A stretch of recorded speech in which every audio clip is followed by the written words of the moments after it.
Hello hello. अस्सलाम वालेकुम, welcome back on my YouTube channel. सबसे पहले तो आज ईद का पहला दिन है, तो आप सबको ईद की बहुत बहुत मुबारक हो। और गोश्त खाएं, मज़े करें।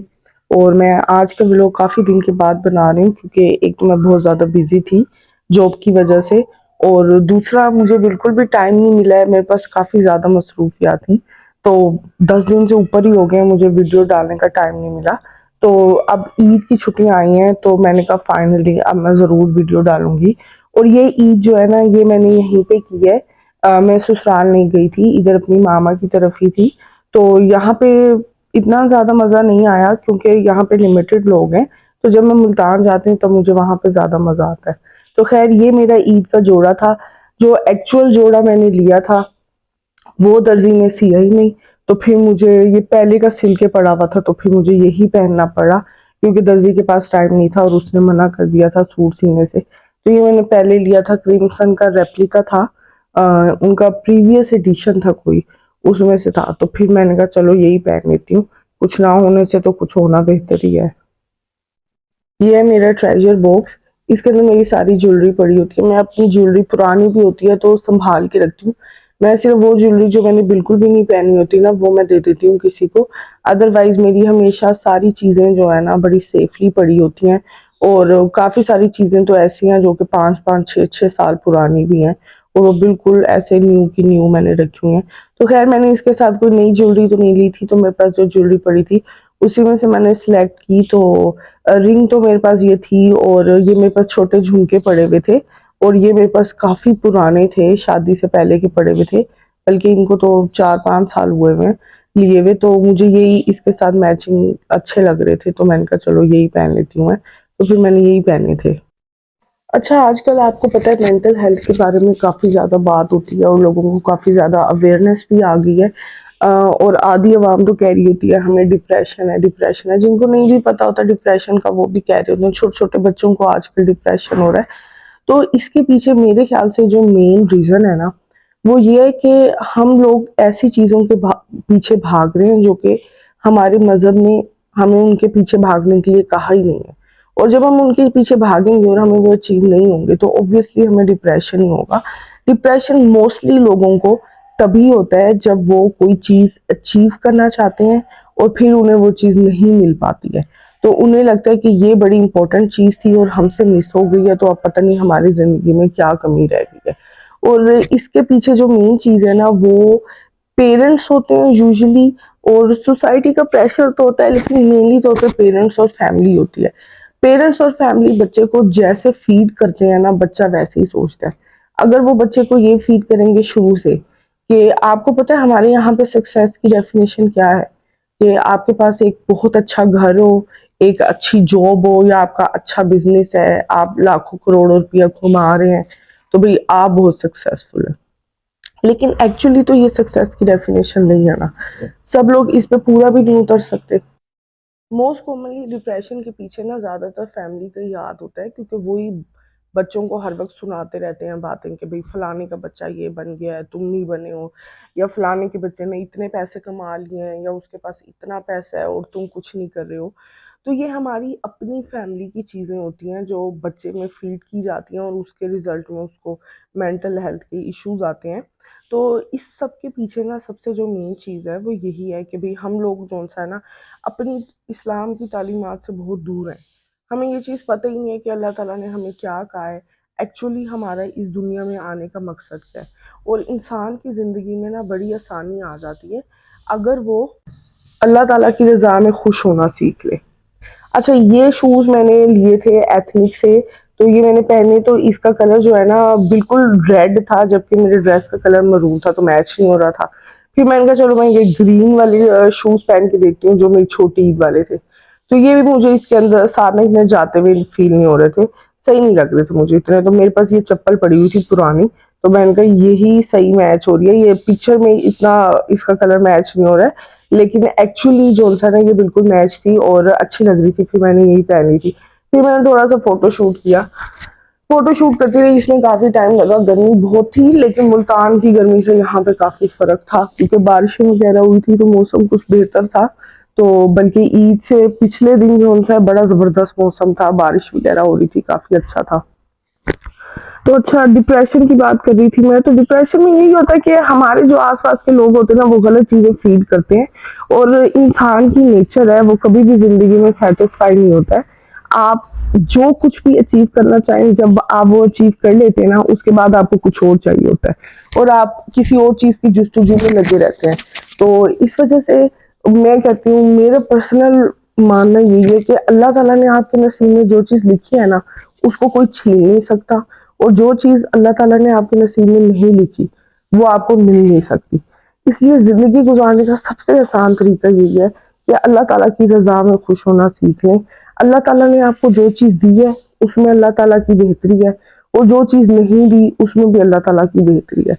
कभी अल्लाह ताला दे के आजमाते हैं, कभी ले के आजमाते हैं। हर तरह से अल्लाह की मर्जी, आप अल्लाह ताला की तकसीम के ऊपर क्वेश्चन नहीं कर सकते।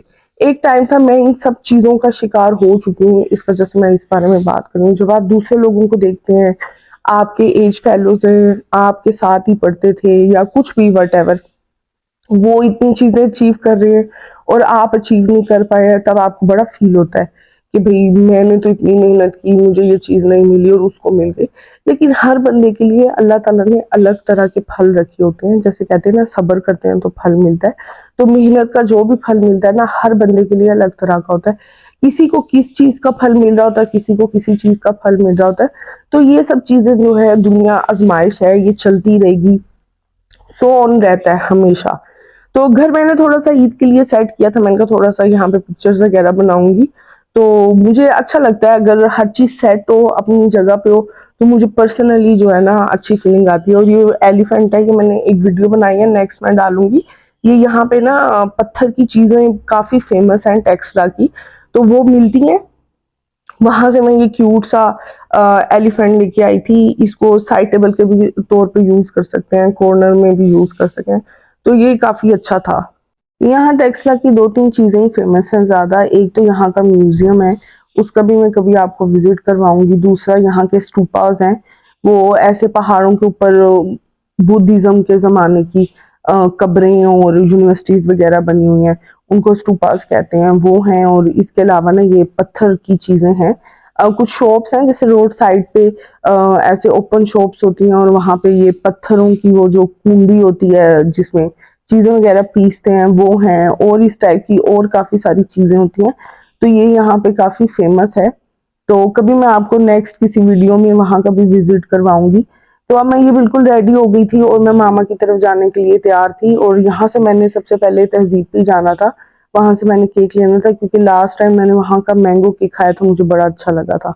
तो खैर, मैं तैयार थी और फिर हम लोग निकले तहजीब के लिए। यहाँ टेक्सला में काफ़ी सारी बेकरीज हैं, लेकिन तहजीब इज़ द बेस्ट, क्योंकि इसका फ्लेवर मुझे बहुत पसंद है। इस वजह से मैं ज़्यादातर यहीं से पसंद करती हूँ चीज़ें लेना। इसके अलावा यम्स है, वहाँ से भी काफ़ी अच्छी चीज़ें मिलती हैं, लेकिन पहला नंबर जो है ना तहजीब का है। खैर, तहजीब इन्होंने सजाई हुई थी बिल्कुल बकरा ईद के लिए। तो मुझे यहाँ पे आके ना बड़ी अच्छी वाइब आती है कि जो भी इवेंट होता है, इन्होंने हमेशा उसके हिसाब से डेकोर किया होता है। तो ये मैंगो केक है, ये देखिए इन्होंने यहाँ पे ये कटिंग बोर्ड्स भी लगाए हुए हैं मैंगो केक के। तो ये सीजन चल रहा है, तो इन्होंने मैंगो केक इनकी स्पेशलिटी है इस दफा। और ईद के काफी केक आए हुए होंगे, और थोड़ा इन्होंने डेकोर भी किया हुआ होगा अंदर ईद का। तो मैं आपको अंदर से दिखाती हूँ कि अंदर कैसे था। There were variety of options for Eid cakes. बहुत ज़्यादा यहाँ पे वैरायटी थी, लेकिन मुझे मैंगो केक ही लेना था, क्योंकि लास्ट टाइम मैंने खाया था तो इसका मुझे बहुत मज़ा आया था। तो आप जब भी मैंगो केक लें, प्लीज़ इसको फ्रेश ही खाएं।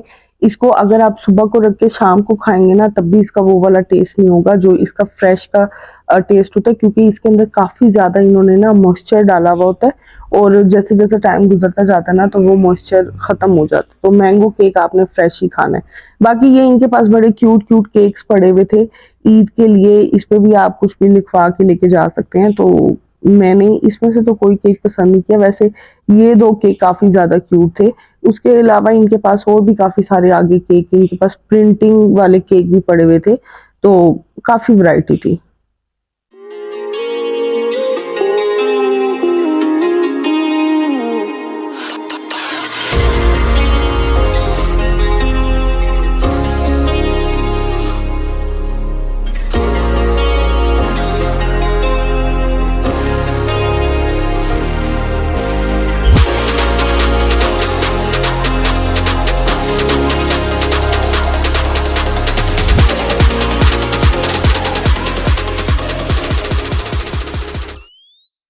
और यहाँ इसकी छत पे इतनी प्यारी डेकोर की हुई थी, ये छोटे छोटे लैम्प्स लटक रहे थे और ये इन्होंने ना कॉटन से बनाए हुए थे, मुझे बहुत ही क्यूट लगे। मोबाइल के अंदर ना इतने ज्यादा क्लियर नहीं आ रहे थे, लेकिन इन रियल ये बहुत प्यारे लग रहे थे। ये जो व्हाइट व्हाइट छोटे छोटे नजर आ रहे हैं ना, ये कॉटन के इन्होंने बनाए हुए थे। बाकी फिर मैंने भाई को कहा केक तो छोटा सा था तो इस पे ईद मुबारक लिख दें, तो ये फिर इन्होंने ना अलहदा से इस तरह से रखी हुई होती हैं प्लेट्स टाइप। ये पता नहीं कोई केक का मटेरियल होता है, शायद फॉन्डेंट होगी या कुछ होगा। फिर ये ना इसके ऊपर ईद मुबारक लिख देते हैं, इससे ना आपका केक जो है ना वो खराब नहीं होता। और केक खाते टाइम ये प्लेट जो है ना, जिसे मैं प्लेट कह रही थी, ये भी एडिबल थी वैसे तो। इसको जिसने नहीं खाना, क्योंकि ये बहुत ज्यादा मीठी होती है, तो ऐसे ही उतार के साइड पे रख दें और केक खा लें। तो मैंने कहा मैंने केक पे नहीं लिखवाना, मुझे आप इस पे लिख दें। तो खैर ये भाई ने ईद मुबारक लिख दिया केक के ऊपर, ये बड़ा अच्छा लग रहा था। ये थी केक की फाइनल लुक। अच्छा, और डिप्रेशन के अलावा एक और चीज है, डीक्लटर योरसेल्फ। यानी कि आपने अपने दिल के ऊपर या दिमाग में जो भी बोझ रखे हुए हैं, उनसे आपने अपने आप को आजाद करना है। और उन चीजों से आपको सिर्फ आप खुद आजाद कर सकते हैं। कोई दूसरा बंदा आपको जितना भी समझा लेना, उस चीज का आपके ऊपर वो इफेक्ट नहीं होगा जो आप अंदर से जो सोचेंगे उसका जितना इफेक्ट होगा। तो डिप्रेशन से अगर आप बचना चाहते हैं, उसके लिए सबसे पहले खुद को डीक्लटर करें। जो भी एक्स्ट्रा चीजें आप सोचते हैं या आपने अपने दिल में बिठाई हुई हैं, उनको आप अल्लाह ताला के हवाले से देखें। तो ये वाला मौसम जो है ना, ये मौसम कल का था। यानी कि कल बारिश हो रही थी काफी इस टाइम पे जब हम गए हैं, लेकिन आज तो बहुत धूप थी तो मैं वीडियो नहीं बनाई। तो ये मैंने कल की बनाई थी तो मैंने डाली। मुझे बड़ा प्यारा लग रहा था ये वाला व्यू। तो यहाँ पे से गुजरते हुए बिल्कुल डी ब्लॉक के पास, मामा लोगों के घर के पास, ये बड़ा खूबसूरत व्यू है। यहाँ पे अक्सर लोग जो है फोटो शूट भी करवा रहे होते हैं। तो ये तो आपको ऐसे लगता है आप जैसे मरी शरी आए हुए हो। तो काफी अच्छी लुक है। फिर उसके बाद बस हम मामा की तरफ गए। ईद वगैरह मिलनी थी, लेकिन हम लोगों का सब इंतजार करते करते मैं काफी लेट गई थी। तो खा पी के सब सो भी गए थे, क्योंकि आपको पता है जब आपने कहीं आना जाना हो ना हो तो फिर ज्यादातर ईद पे सोना सुलाना ही होता है। तो जब मैं घर पहुंची तो मैंने कहा मैं व्लॉग के अंदर डालूंगी, मामा से मिलूंगी, केक दूंगी। लेकिन जब मैं पहुंची तो मामा तो सो चुकी थी और भाई मेरा भी सोया हुआ था। फिर मैंने उन्हें जगाया नहीं। फिर मैंने बस चुप करके फ्रिज केक में रख नहीं, केक फ्रिज में रख दिया, फ्रिज केक में नहीं रखा। और उसके बाद मैंने उनका उठने का वेट किया। और फिर उसके बाद जो बना हुआ था, ये तो सब लोग एक शिफ्ट लगा चुके थे। मेरी बारी लेट आई थी तो मैंने कहा चलो जी मैं अब खाऊंगी मजे मजे की चीजें सारे दिन।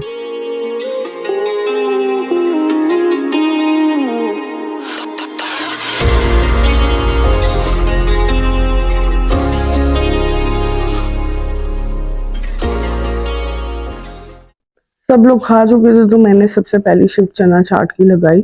और मुझे ये काफी ज्यादा पसंद भी है। मामा लोगों की तरफ हमेशा छोटी बड़ी ईद पे चना चाट जरूर बनती है। तो बल्कि मैंने 2 शिफ्टें चना चाट की लगाई थी। और प्याज़ों के बगैर मज़ा नहीं आता तो मैंने कहा ज़रूर डालते हैं। उतनी देर में गोश्त आ गया तो मेरे भाई लोग गोश्त बना रहे थे तो मैंने कहा चलो मैं भी थोड़ा-सा बैठ के बनाने की कोशिश करती हूँ। लेकिन फिर मैंने कहा नहीं, ये मेरे बस का काम नहीं है। तो कलेजी आई थी शान कह रहा था कि ना थोड़ी-सी मुझे ना तवा कलेजी बना के दे। मैंने कहा चलो मैं तवा कलेजी बनाती हूँ, तुम लोग गोश्त बनाओ।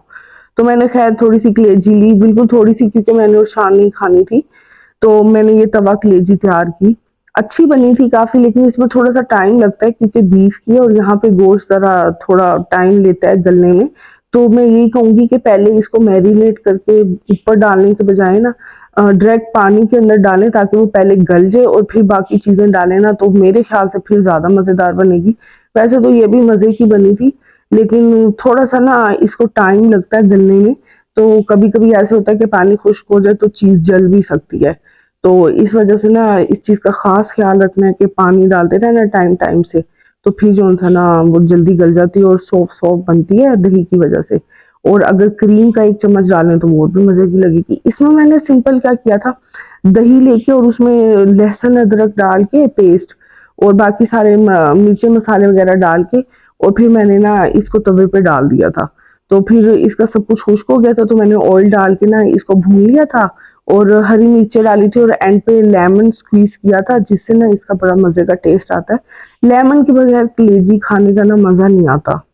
कुछ देर में तवा कलेजी तैयार हो गई थी, तो फिर उसके बाद मैंने इसको रायते के साथ सर्व किया, क्योंकि अदरवाइज इसमें ना बगैर रोटी के खाते हैं ना तो मसाला फिर लगता है काफ़ी। तो अगर रायते के साथ खाएँगे ना तो फिर इतना ज़्यादा बर्निंग सेंसेशन फ़ील नहीं होगी। तो फिर उसके बाद आपको पता है सारा दिन खाना-पीना चलता रहता है और ईद पे हमारे घर चिकन भी ज़रूर बनता है क्योंकि अली जो है मेरा भाई, वो मटन, बीफ कुछ भी नहीं खाता। तो ये कढ़ाई खाली हो चुकी थी क्योंकि ये लोग खाना खा चुके थे। और दूसरी तरफ मामा ने ये कलेजी का सालन बनाया था और ये ट्राइफल तो मैंने ही बनाया था। ये भी काफ़ी मज़े का बना था क्योंकि मैंने जो बनाया था। ख़ैर मामा तो बल्कि ज़्यादा ही मज़े का बनाती है, मैं बीच में अपनी वो कर रही हूँ। तो फाइनल मैंने शाम को सोचा कि भई थोड़ी बोरियत हो रही है, तो यहाँ घर के करीब ही आर्केड है तो वहाँ पे चलते हैं, ज़रा एन्जॉयमेंट करके आते हैं, हल्ला-गुल्ला होगा, लोग होंगे, ज़रा चहल-पहल होगी, मज़ा आएगा। लेकिन जब मैं वहाँ पे गई, वहाँ पे कोई चहल-पहल नहीं थी, कुछ नहीं था, बहुत कम लिमिटेड लोग आए हुए थे। मैंने कहा शायद रात को ज़्यादा रश होगा तभी आएँगे लोग, या फिर ज़्यादा लोगों के घर कुर्बानी होगी तो लोग वही काम कर रहे होंगे, इतना ज़्यादा नहीं आए। तो ख़ैर उसके बाद हमने कहा चलो फूड कोर्ट में जाके देखते हैं, शायद वहाँ पे थोड़ी-सी चहल-पहल हो। हम यहाँ से गए सीधा फूड कोर्ट के अंदर भी इतने ज़्यादा लोग नहीं थे। वही बात है, मेरे ख़्याल से शाम को ही सब लोग फ्री होके आएँगे तो फिर हमने यहाँ पे से सोचा कि चलो कोई जूस वग़ैरह पी लेते हैं, तो बस फिर मैंने फ़ालसे का जूस पिया।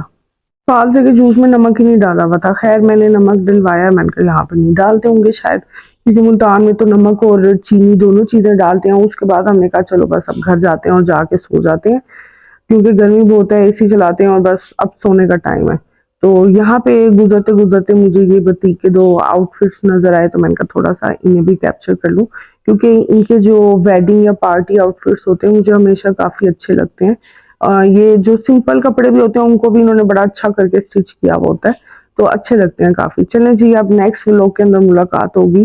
तब तक के लिए अपना बहुत सारा ख़्याल रखिएगा और अपनी मेंटल हेल्थ का भी ख़्याल रखिएगा। तब तक के लिए अल्लाह हाफ़िज़।